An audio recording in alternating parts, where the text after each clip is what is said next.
Salut tout le monde, bienvenue sur ma chaîne. Dans la vidéo d'aujourd'hui, je vais partager avec toi les astuces que j'ai eu à utiliser pour certains de mes voyages et la destination aujourd'hui est New York. Bonjour, mon nom c'est Aline et sur ma chaîne, je te propose des idées de voyage à petit budget et comment économiser en voyage. New York.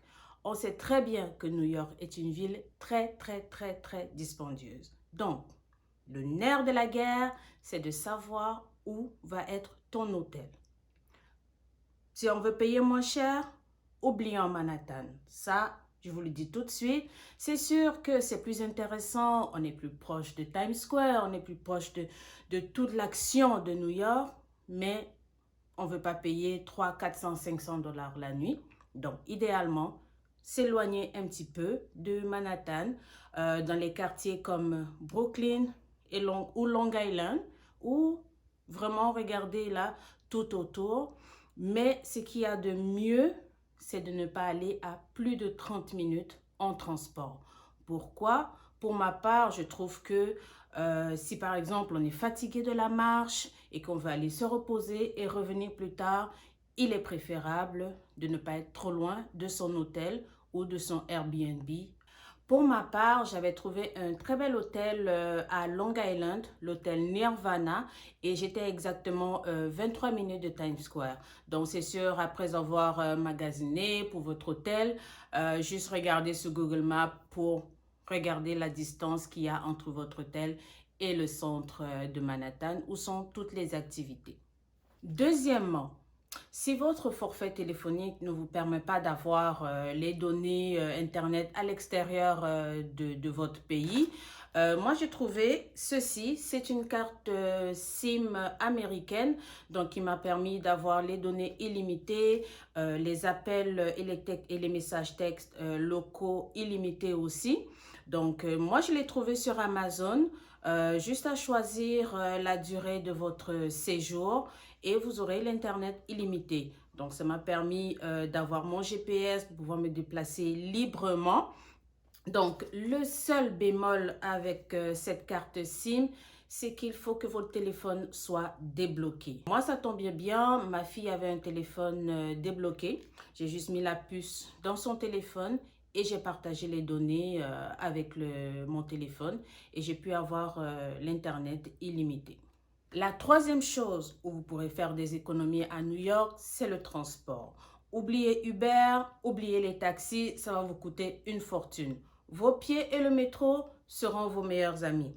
Donc, en arrivant, je me suis acheté la MetroCard illimitée de 7 jours.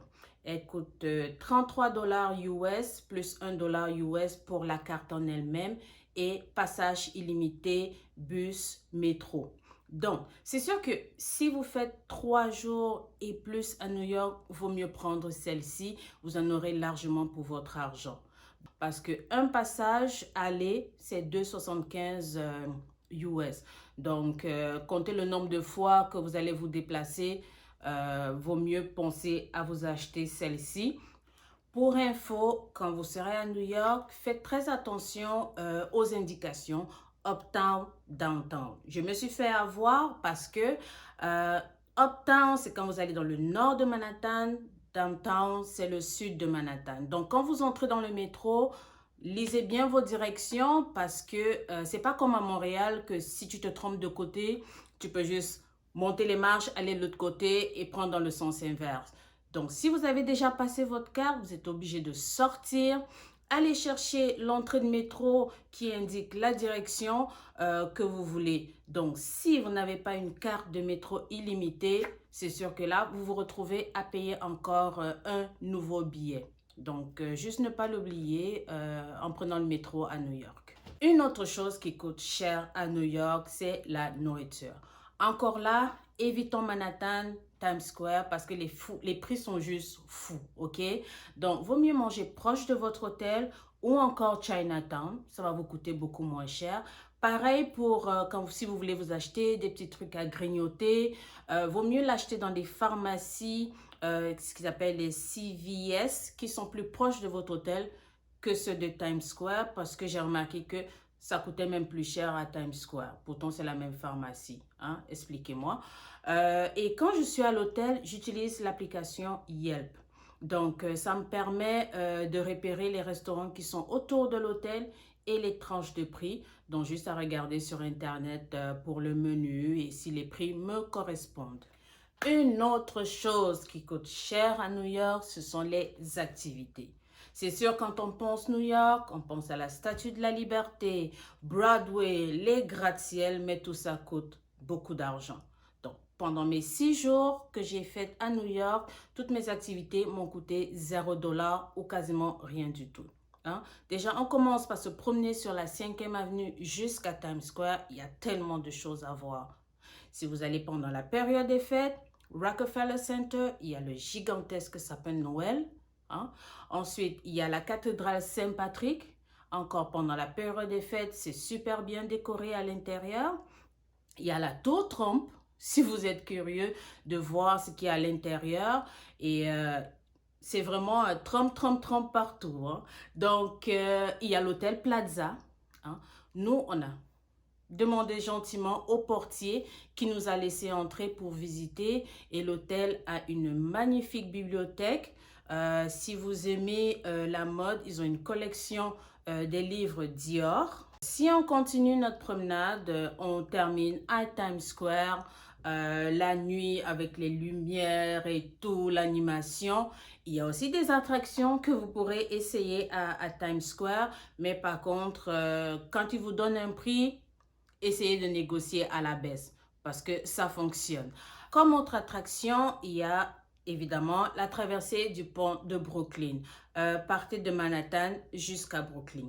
Idéalement, un peu en fin de journée. Hein?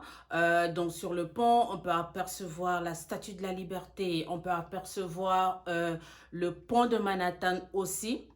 Donc, quand vous arrivez à Brooklyn, ne rentrez pas tout de suite. Allez vous promener au quartier Dumbo. Hein, et quand vous arrivez au coin de la rue York et Washington, vous allez voir aussi, il y a plein de monde là-bas qui prennent des photos parce qu'en arrière-plan, on peut apercevoir le pont de Manhattan aussi. Là, donc, ça fait de très belles photos.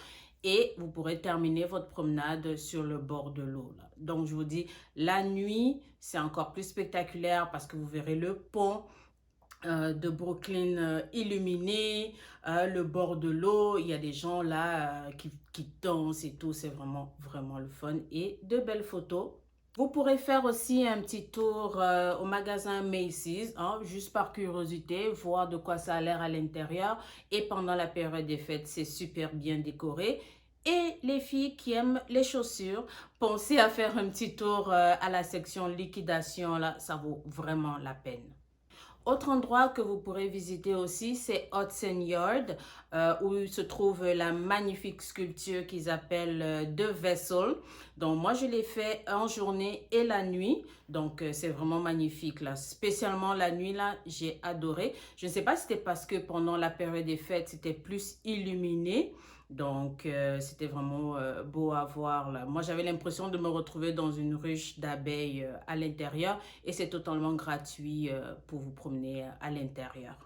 Si vous allez à Hudson Yard en journée, ne pas oublier de vous arrêter parce qu'ils appellent The High Line. C'est une ancienne voie ferrée qui a été reconvertie comme un petit parc là surélevé. Il y a des bancs, vous pouvez marcher un petit peu et relaxer. Donc, c'est un très bel endroit et spécialement en été. Il y a une autre activité que vous pourrez faire qui pourra vous coûter un petit peu de sous si vous n'avez pas la MetroCard. Ce serait le tramway vers Roosevelt Island. Donc, sinon, ça vous coûtera $2,75 par passage. C'est vraiment une expérience à faire là. Donc, juste être en hauteur et tout ça, c'est vraiment magnifique. Si vous avez un petit peu de temps, allez vous promener dans le quartier de Harlem. J'ai été agréablement surprise de l'atmosphère, de voir des rues comme Martin Luther King Jr. Je me suis vraiment sentie chez moi. C'est bizarre à dire, mais j'ai vraiment adoré. Et si vous voulez magasiner, surtout pour des baskets, allez dans le magasin Atmos. Vous ferez vraiment de très bons deals plutôt que de vous rendre dans des magasins à Times Square où les prix sont 3 fois, 4 fois, 5 fois plus chers. Donc, Harlem à visiter. Si vous avez un petit peu de temps, pensez à vous rendre à Chinatown. Hein. Profitez pour déguster un bon petit plat asiatique. Et pas loin de là, vous avez accès au pont de Manhattan. C'est sûr, c'est moins achalandé et je pense que c'est même moins connu que le pont de Brooklyn, mais c'est une traversée que vous pourrez faire aussi là. Et de là, vous pouvez aussi apercevoir le pont de Brooklyn. On ne peut pas aller à New York sans aller faire un tour à Central Park. Le parc est juste immense. Et pendant que vous y êtes, allez faire un tour au Château Belvédère. La vue du parc de là est juste magnifique. Et pour le Nouvel An, il y a des lancers de feux d'artifice au moins pendant une trentaine de minutes. Pour ma part, j'ai trouvé que c'était une excellente option plutôt que d'aller attendre des heures et des heures et des heures à Times Square pour attendre que la boule descende là pour le décompte du Nouvel An. Donc, si vous voulez éviter l'achalandage là-bas, l'option Central Park est à considérer. Dernière activité gratuite que vous pourrez faire à New York, c'est prendre le ferry vers Staten Island et c'est totalement gratuit, comme je disais. Juste regarder les horaires des passages en ligne et du ferry, on peut apercevoir la Statue de la Liberté. Donc, juste savoir de quel côté se positionner sur le ferry parce que quand on est arrivé, nous sommes allés à gauche, on n'a pas vu la statue et en revenant, on s'est juste mise de l'autre côté et on a pu l'apercevoir. On l'aperçoit très bien, hein, ok? Et quand vous arrivez à Staten Island, descendez du ferry, il y a le outlet, le Empire Outlet. Donc, vous pourrez faire quelques achats aussi si ça vous intéresse. Donc, ne pas juste arriver et retourner tout de suite. C'est tout pour moi aujourd'hui dans cette vidéo où je partage mes astuces pour économiser à New York. J'espère vraiment que ça a pu vous aider si vous planifiez aller à New York et si vous comptez y retourner. Donc, n'oubliez pas de me laisser un like et de vous abonner si ce genre de contenu vous intéresse. À la prochaine!